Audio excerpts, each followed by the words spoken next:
시카고에 이렇게 있다가 또 겨울이 되니까 참 시카고는 춥습니다. 눈도 오고 저 오기 전에 영하 7도, 8도, 9도까지 내려 10도까지 내려가는 추위 속에 있다. 이게 다시 또 LA로 오니까는 또 후련한 그런 날씨 속에서 참 축복받는 삶을 살아갑니다. 2013년 이제 뒤돌아보면은 벌써 한 11개월이 다 지나서 이제 12월을 저희들이 살아가고 있습니다. 며칠 후가 되면은 2013년도 이제는 다 지나가게 됩니다. 2013년을 이렇게 돌아보시면서 저희들이 삶 속에서 아름다운 부분은 과연 어디서 찾아볼 수 있겠는가 하는 그런 생각을 한번 해봤어요. 그래서 오늘 말씀은 신앙인에게 가장 아름다운 세 가지는 어떤 것일까 그런 생각을 하면서 같이 말씀 나누겠습니다. 시편 133편에 있는 말씀 보겠습니다. 시편 133편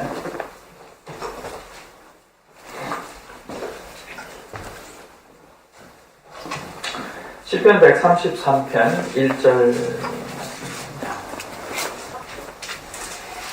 1절부터 3절까지 짧은 시편이니까 같이 적어 읽겠습니다. 133편 1절부터 읽겠습니다.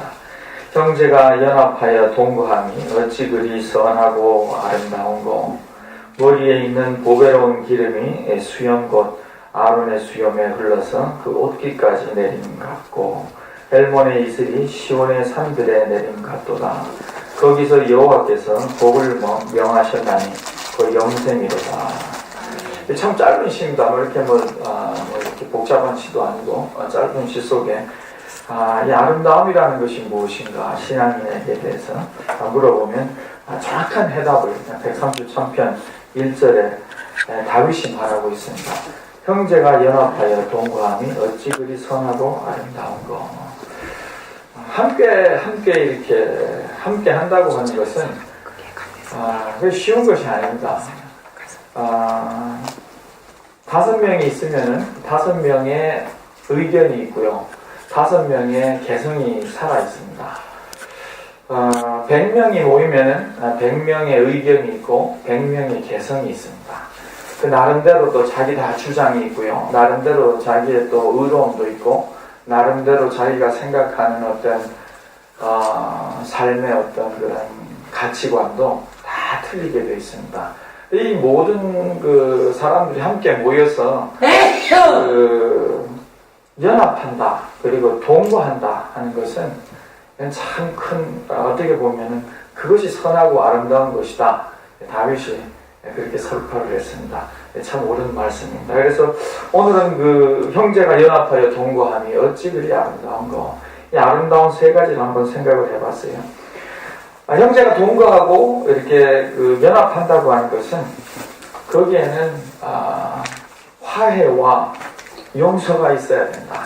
이렇게 말씀을 드립니다. 사람은 다 내가 완전한 것 같고요. 내가 더 옳은 것 같아요. 여러분 그렇게 생각 안 되십니까?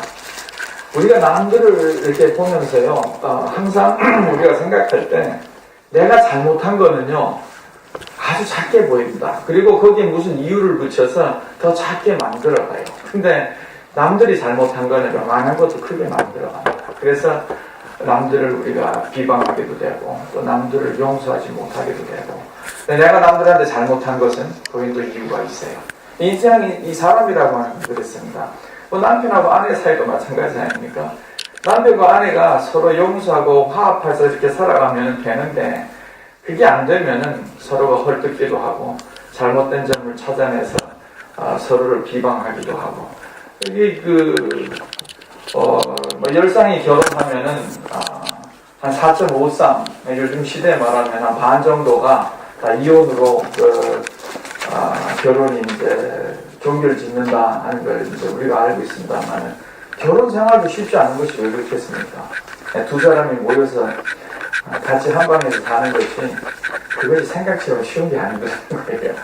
그것도 이 용서와 화해가 없으면은 이것이 함께 연합하고 동거할 수가 없더라고 하는 것입니다. 그래서 우리가 이런 형제가 연합하여 동거함이 어찌 그리 선하고 아름다운가, 이것을 우리가 한번 좀 깊이 있게 우리가 한번 생각을 해보고 2013년에 저희들이 이루지 못했다면은 2014년에 가서는 참으로 형제들이 연합하고 동거함을 이루어서 정말 하나님 앞에 영광을 돌리며 또 우리 스스로에게 있어서는 정말 기쁘고 만족된 그런 삶이 되셨으면 하는 그런 소원입니다. 마태복음 18장에 보면은 베드로와 이제 예수님께서 이 용서에 대한 서로 의견이 나눈 것이 있습니다. 우리가 다 아는 말씀입니다만은 마태복음 18장에 있는 말씀입니다. 마태복음 18장 21절서부터 보겠습니다.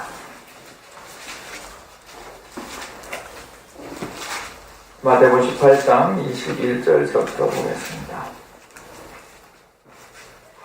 그때 베드로가 나와 가로되 주여, 형제가 내게 죄를 범하면 몇 번이나 용서하여 주리까?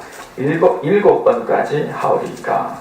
예수께서 가라사대 내게 이르노니 7번뿐 아니라 70번씩 7번이라도 할지니라. 이러므로 천국은 그 종들과 회개하려 하던 어떤 임금과 같으니 회개할 때 1만 달란트 빚진 자 하나를 데려오매 갚을 것이 없는지라. 주인이 명하여 그 몸과 처와 자식들과 모든 소유를 다 팔아 갚게 하라 한데 그 종이 엎드려 절하여 가로되 내게 참으소서 다 갚으리라 하거늘 그 종의 주인이 불쌍히 여겨 놓아주면서 보내며 그 빚을 탕감하여 주었더니 그 종이 나가서 저기에 100데나리온 빚진 동관 하나를 만나 붙들어 목을 잡고 가로되 빚을 갚으라 하매 그 동관이 엎드려 간구하여 가로되 나를 참아주소서 갚으리다 하되 허락하지 아니하고 이에 가서 제 빚을 갚도록 옥에 가두거늘 그 동관들이 그것을 보고 심히 민망하여 주인에게 가서 그 일을 다 고하니 이에 주인이 저를 불러다가 말하되 악한 종아, 내가 빌기를 내가 내 빚을 전부 탕감하여 주었거늘 내가 너를 불쌍히 여긴과 같이 너도 내 동관을 불쌍히 여김이 마땅치 아니하냐 하고 주인이 노하여 그 빚을 다 갚도록 저를 옥졸들에게 붙이니라. 35절 너희가 각각 중심으로 형제를 용서하지 아니하면 내 천부께서도 너희에게 이와 같이 하시리라. 예수님께서 참 용서에 대한 말씀을 심도 깊게 우리에게 정말 알아듣기 쉽게 이렇게 말씀을 하셨어요. 세상에 용서한다고 하는 것은 그렇게 쉬운 것이 아닙니다. 우리가 사람이 상처를 받으면은요, 그 상처는 아픈 법이에요. 24시간 동안 조금만 건드려도 아픈 거, 이것이 상처입니다. 근데 특별히 우리가 그 마음의 상처를 입었을 때요, 이 마음의 상처가 치유되기까지는요, 참 오랜 세월이 걸립니다. 근데 예수님께서 그 상처를 치유하는 방법이 무엇이냐 그러면은 용서로 치유하라 이렇게 말씀하신 것입니다. 용서처럼 귀한 것이 없습니다. 예. 이제 영어에서는 우리가 말하는 레미제러블이라 그러는데 이제 한국 사람들은 장발전이라 그러지 않습니까? 여러분 이야기 아시죠? 장발전 다 들어서 아실 겁니다. 주인공이 이제 빵을 먹고 그 빵을 훔쳐 먹었죠. 배가 고파서 그 빵을 훔쳐 먹게 됩니다. 근데 그것 때문에 이제 감옥에서 오래 이제 감옥 생활을 하고 참 사람이 소위 말하면 폐인이 되다시피 해서 이제 감옥에서 나오게 됩니다. 근데 그 감옥에서 나오면서 형사가요, 이 사람을 계속 쫓아갑니다. 저런 인간은 세상에 살 필요가 없다는 거예요. 그래서 저렇게 세상에 악을 범한 사람들은 격리시켜야 된다는 거죠. 그래서 그 사람을 쫓아가면서 저 사람은 또 범죄할 거라는 거예요. 그래서 그 뒤를 계속 추적을 한다. 근데 이제 주인공이 이제 먹을 것도 없고 어디 지낼 데도 없으니까는 이제 회당에 들어간 거예요. 회당에 들어가서 이렇게 좀 하루를 지나기를 원했죠. 그래서 그 교회 이제 그 당시에는 뭐라 그러지? 프리스트, 그러니까 뭐라 그럽니까? 사제. 예? 사제. 예, 사제다 그러기도 하고, 예, 이제 교회를 지키는 그분이 이제 그날 밤을 이제 묵게 하여 준다. 그래서 거기서 편안히 이제 그 밤을 묵고, 나가려다 보니까는 이제 교회에는 이제 옛날에 이제 가톨릭 교회 아닙니까? 그러니까 거기에 무슨 은접신이 은으로 된 그런 유텐셜이 있는 거예요. 그래서 요걸 이제 가지고 나가서 팔아먹으면 어느 정도 돈이 되겠다는 겁니다. 그래서 생각해서 요걸 이렇게 다 가지고 도망을 나가게 됩니다. 근데 뒤에서 이렇게 따라오던 형사를 본 거예요. 그래서 이제 저 인간이 똑같이, 저 인간은 변화되지 못하는 인간이라는 거예요. 그래서, 이제 그 형사가 뒤를 쫓아서 그 사람을 잡아요. 보니까 손에 이제 분명히 그게 있는 겁니다. 그래서, 너 같은 인간은 이게 이제 그 감옥 속에서 평생을 살아야 된다는 겁니다. 그리고 이제 그 범죄한 것을 확인하기 위해서 이제 그 범인을 데리고, 주인공을 데리고 그 회당을 찾아갑니다. 그 은으로 된 유텐셜이 이 교회에 있는 거 맞지 않느냐고, 이 사람이 훔쳐 도망간 거 맞냐고 이제 물어보게 됩니다. 거기서 그 사제가 말을 합니다. 이건 내가 그냥 준 것이라고 이렇게 말을 하게 됩니다. 거기서 주인공이요, 그 주인공 사람이 변하게 됩니다. 그 사제가 준 그 귀한 용서를 통해서 그 인생이 변하게 됩니다. 우리가 다 쉽게 아는 이런 내용의 어떤 이야기입니다만은, 우리가 여기서 이렇게 우리 신앙인은 어떤 모습으로 살아가야 되겠는가, 이런 것을 우리가 한번 생각해 볼 수 있는 귀한 그러한 이야기 내용입니다. 예수님이 이 땅에 계실 때도요, 바리새인들이 연봉 8장에 보면은 이제 가늠하다가 잡힌 여인을 이렇게 예수님 앞에 데려오지 않습니까? 근데 자기네들은 의인으로 살았기 때문에 이 여인은 분명히 돌에 맞아서 죽어야 될, 율법으로 보자면은, 돌에 맞아서 죽어야 될 그런 여인이었어요. 그래서 예수님 앞에 데려와서 어떻게 할 것인가 이렇게 물어보게 됩니다. 물론 이제 참 악한 마음으로 물어본 겁니다. 예수님께서 이게 이제 모세 율법에서 보면은 돌멩이로 치라 그러면은 이게 로마의 법에는 위반되는 거거든요. 그렇다고 해서 돌멩이로 치지 말라 그러면은 모세 법에 위반되는 겁니다. 그래서 어떤 방법으로도 예수님께서 그 올무에서 벗어나지 못하도록 하기 위해서 이제 그 여인을 데려온 것입니다만, 예수님은 거기서 귀한 아름다운 귀한 메시지를 저희들에게 전달해주고 있습니다. 용서라고 하는 것입니다. 이 용서를 통해서 그 여인은 새롭게 거듭나게 됩니다. 그 여인이 거기서 돌멩이에 맞아 죽었다면은, 어떻게 보면은, 바리새인들은 또 새로운 힘을 얻겠죠. 저거 봐라. 죄를 지은 사람은 저렇게 죽는 것이다. 모세 율법은 우리를 위해서 있는 것이고, 이런 그러한 정죄함을 통해서 죄는, 우리 사회 속에서, 이렇게, 퇴치하게 되는 것이다. 이렇게 말할 수 있겠지만, 예수님은 그런 방법을 쓰지 않으셨어요. 거기서 용서를 통해서, 한 여인을 새롭게 거듭나게 하셨습니다.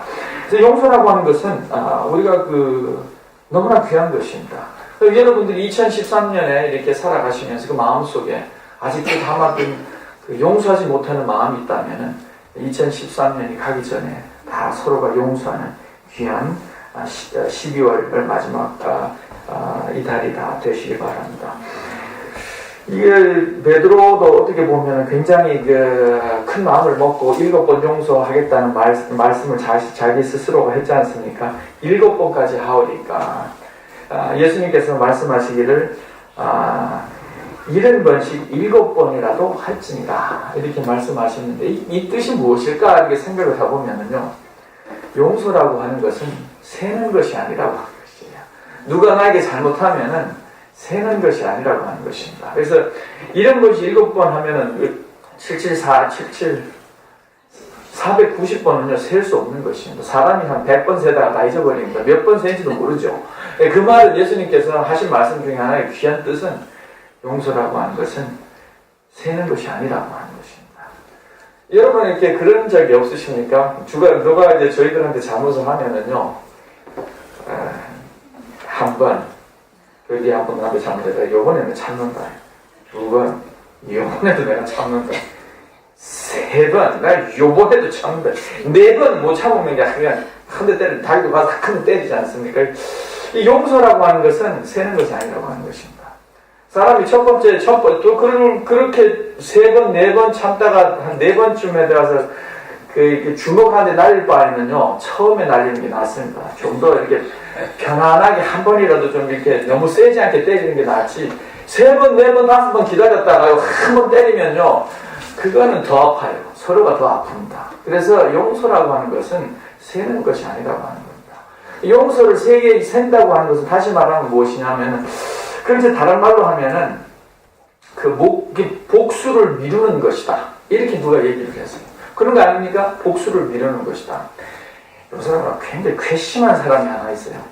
그럼 그걸 갖다가 마음속에 꼭 참으면서 한 번 했지, 그래, 한 번 했어. 2번 했지, 그래, 2번 했어. 3번 했지, 그러면서. 왜 그런 마음을 갖고 이렇게 있느냐면요. 가장 아픈 데를 찌르기 위해서 준비하면서 복수를 준비하고 있는 마음입니다. 그것은 용서가 아니라고 하는 거예요. 예수님의 생각에서 이 용서라고 하는 것은 그것은 용서가 아니다. 첫 번째 할 때서부터 풀어가야 되는 겁니다. 그것이 참된 용서라고 하는 것입니다. 우리가 여러분 자녀들이 잘못한 거 세보신 적 계십니까? 자녀들이 여러분한테 잘못했을 때, 요놈 요거 한번 잘못하면 내가 요거 나중에 한번 복수하리라. 2번 때 자녀가 떴으면 요거 내가 언제 한번 내가 시간만 내봐라. 내가 한번 니한테 언제 한번 내가 복수하리라. 자녀들이 이제 우리들한테, 자녀들이요, 부모한테 얼마나 잘못합니까? 솔직히 그렇지 않으십니까? 자녀들이 이렇게 어떤 데 이렇게 보면요, 쟤들은 말이야, 자기 생각밖에 안 하는 것 같아요. 그런 적이 많습니다. 자녀를 이렇게 바라보고 있으면서 꼭 자기 생각만 하는 것 같아요. 사실이에요. 자녀들은 자기 생각만 합니다. 그러면서 부모 마음을 이렇게 아프게도 하고요, 자기 생각대로만 살라 그러기도 하고 그랬습니다. 근데 부모는 그렇지가 않거든요. 항상 자녀를 먼저 생각해주는 마음이 있습니다.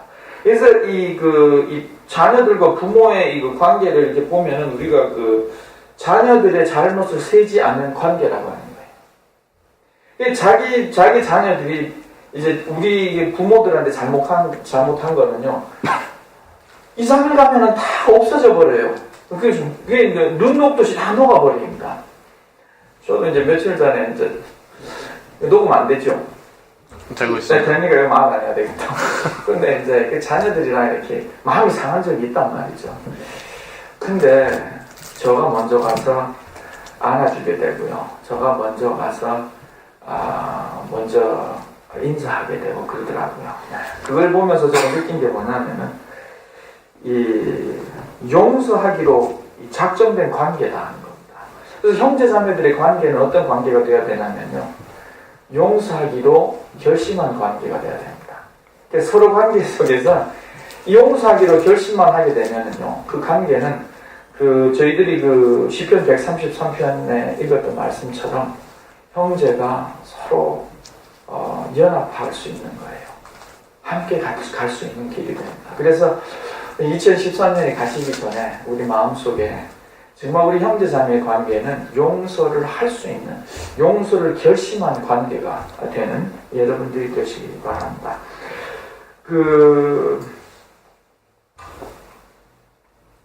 아까도 이렇게 찬송을 이렇게 부르면서 내가 먼저 섬겨주지 못했다 이런 말을 하고요. 그 다음에 내가 먼저 이해하지 못하고 내가 먼저 높여주지 못했다 그런 말을 하면서 그가 먼저 섬겨주기를 원했고 그가 먼저 이해하기를 원했고 높여주기를 원했다 이런 그 찬송을 이렇게 생각하면서 사람은 너무 이기적이구나. 모든 것을 나의 주관적인 관점에서 보면서 결정하게 되고 판단하게 되는 그 인생이라고 하는 것, 이 약점을 우리는 이겨나가는 여러분이 되시기 바랍니다. 그래서 화해하고 용서는 이 귀한 관계가 성립돼서 2013년을 저희들이 살아가면서 정말 LA에 계시는 모든 형제자매들은 여기서 정말 하나님을 볼 수 있는 그러한 참된 교회가 되시기 바랍니다. 요한일서 4장에 보면은 우리가 하나님을 본 적은 없다 그랬어요. 그런데 서로 사랑하면은 하나님이 거기 계신 겁니다. 그것은 요한이 그 사랑을 잘 알던 요한이 우리들에게 근데 이 백성들이 느헤미야의 그 지도력과 그 인도함에 따라서 한 마음으로 그것을 이루게 됩니다. 굉장히 중요한 겁니다. 우리가 여러분들에게 제가 말씀을 드리는 또 하나의 이유는요, 화합한다고 하는 데서는요, 이것이 여러 가지 목소리가 나오게 됩니다. 나의 의견도 있고 여러분의 의견도 있는데요. 이것이 하나의 우리가 소위 말하면 영적 전쟁을 우리가 저희들이 하고 있는 그런 모습입니다. 하나가 되어서 한 목소리가 되지 않으면요, 무너지게 되어 있습니다. 전쟁도 마찬가지입니다. 하나로 이루어지지 않으면요, 그 전쟁은 절대 승리할 수 없습니다. 그래서 여러분도 협력해서 하나가 된다고 할 때는요,